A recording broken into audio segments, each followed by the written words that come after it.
Hello friends, ये पीपेप training का हमारा कंटिन्यू सेशन है। ठीक है, इसमें अभी तक जो हमने सारा ट्रेनिंग कवर किया है, design records, ECN, customer engineering approval, DFME है, उसके बाद PFME किया हमने, process flow diagram, control plan, measurement system analysis, dimension results and report जो हम कहते हैं। उसके बाद MTC, PTC, PTR जो बोलता है, material test certificate, performance test record, वो किया। उसके बाद हमने इनिशियल प्रोसेस स्टडी के ऊपर ट्रेनिंग लाया था। फिर हमारा लास्ट ट्रेनिंग था क्वालिफाइड लेबोरेटरी डॉक्यूमेंटेशन। ये सारे के ऊपर डिटेल हमने डिस्क्राइब किया, पीपेप में क्यों ज़रूरी होता है और इसे कैसे बनाया जाता है। ठीक है, अगर आपने डिटेल नहीं चेक किया है तो मैं डिस्क्रिप्शन में डाल दूंगा लिंक, आप जाके सारे वीडियो ज़रूर चेक करें। ओके, और आज का हमारा जो ट्रेनिंग है ये अपीयरेंस अप्रूवल रिपोर्ट के ऊपर है।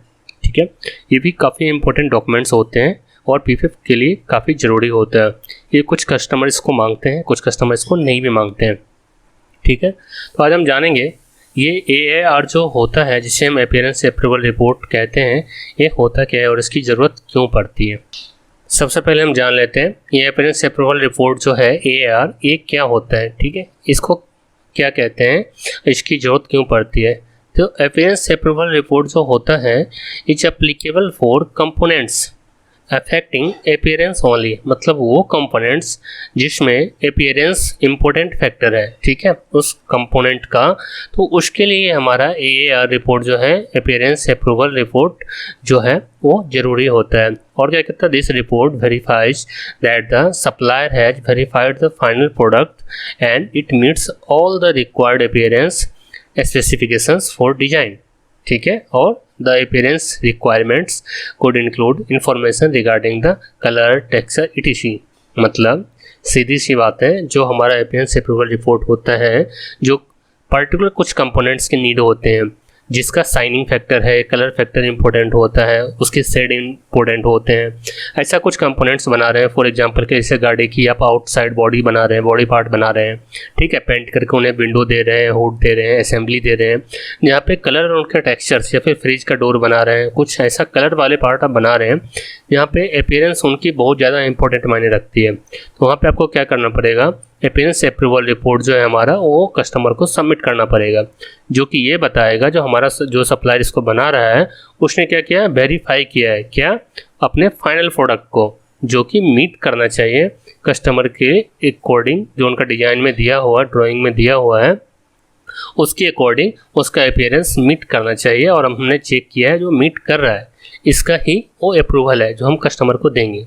मीन्स कस्टमर ने आपको बोला हमें भाई साहब ये पार्ट चाहिए, एक बॉडी चाहिए आपसे, जो किसी पार्ट कंपोनेंट का बॉडी फॉर एग्जांपल के लिए हो सकता है। जैसे हम फ्रिज का सपोज गेट बना रहे हैं एग्जांपल के लिए। ठीक है, ये फ्रिज का हमारा गेट है, तो अपने फ्रिज का जो भी उसका शेड होगा उसके अकॉर्डिंग उसका अपना गेट का डिज़ाइन होगा, उसके अकॉर्डिंग उसका पूरा टेक्सचर डिज़ाइन होगा। ठीक है, ड्राइंग्स होंगे, उस पर कुछ पेंटिंग हो सकते हैं।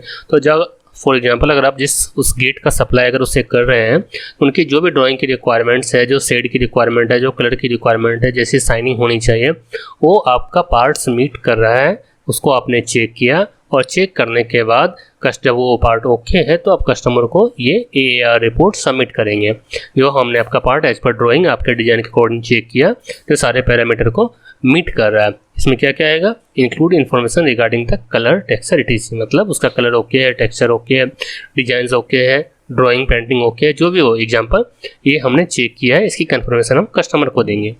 इसका ऑब्जेक्टिव पर्पस क्या है, to demonstrate that the part has meet the appearance requirement on the design records.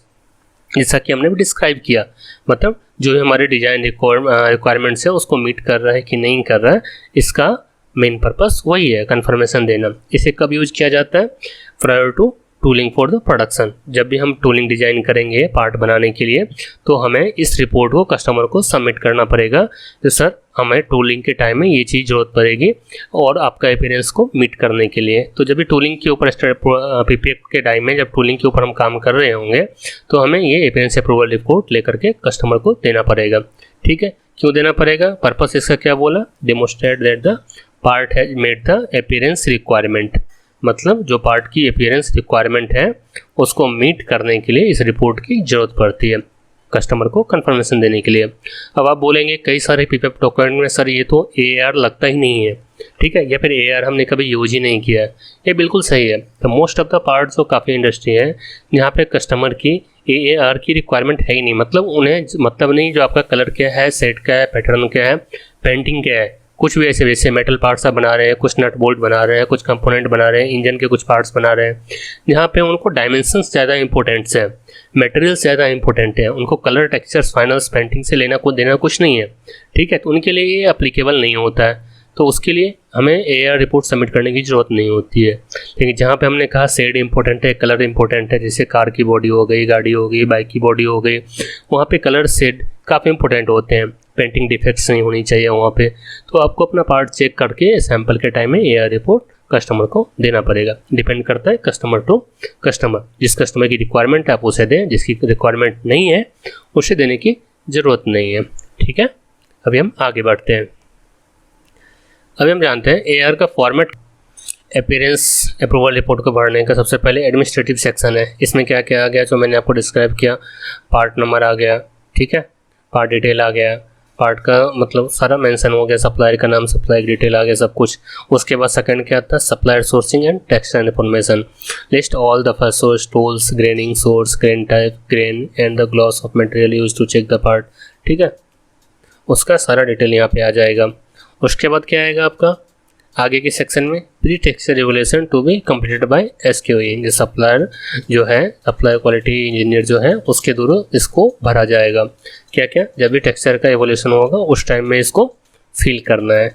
उसके बाद क्या आएगा, कलर एवोल्यूशन किया जाएगा। कैसे किया जाएगा, कलर सफिक्स इसमें फिट किया जाएगा नीचे के सेक्शन में, ठीक है। उसके बाद टेक्सोनल डाटा में क्या आ जाएगा, लिस्ट न्यूमेरिकल, मतलब कलोरीमीटर के थ्रू डाटा आएगा इसमें, data of submission part as the compare to the customer authorize master, मतलब कस्टमर ने जो मास्टर सैंपल आपको दिया है उसके अकॉर्डिंग जो हमारा डिस्क्राइब डाटा रहेगा सो हमें उसमें डालना पड़ेगा, जो मीटर रहता है कलर का चेक करने के लिए उसके अकॉर्डिंग।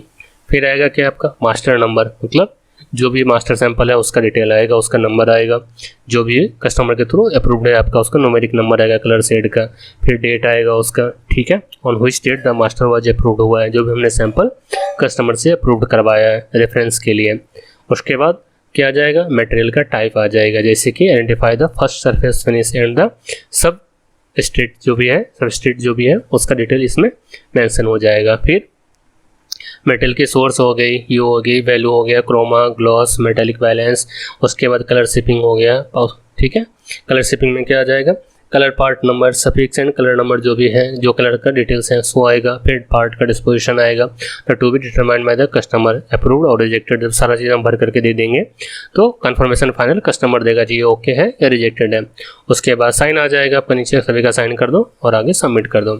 और इसके एग्जाम्पल हम देख लेते हैं, कुछ ऐसे कलर सेट के एग्जाम्पल क्या क्या हो सकते हैं प्रिंस अप्रूवल के लिए जब आप करेंगे, सबमिट करेंगे, और इसकी ज़रूरत क्यों क्यों पड़ती है।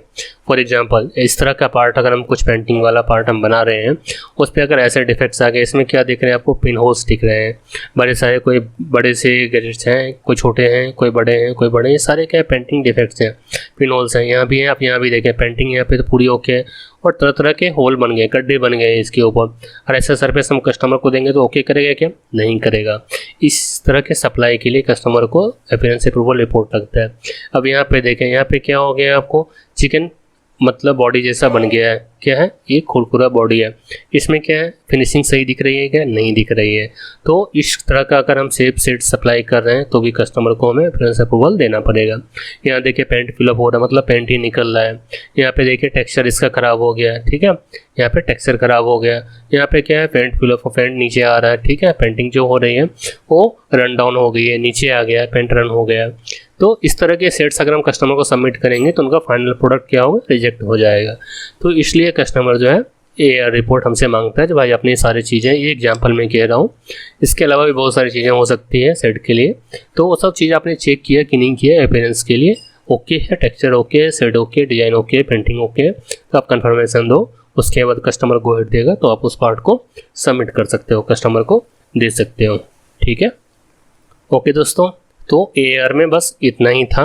ओके, ये अपीयरेंस अप्रूवल रिपोर्ट होता है, कस्टमर की नीड के अकॉर्डिंग हमें देना पड़ता है, जो उन्होंने सैंपल हमें दिया है अपीयरेंस के लिए, कलर शेड के लिए, उसके अकॉर्डिंग वेरीफाई करके हमें रिपोर्ट पिकअप के टाइम में सबमिट करना पड़ता है। इसमें आपको कहीं कोई डाउट रहा, कोई क्वेश्चन रहा तो कमेंट में डालें, मैं उसका जरूर जवाब दूंगा।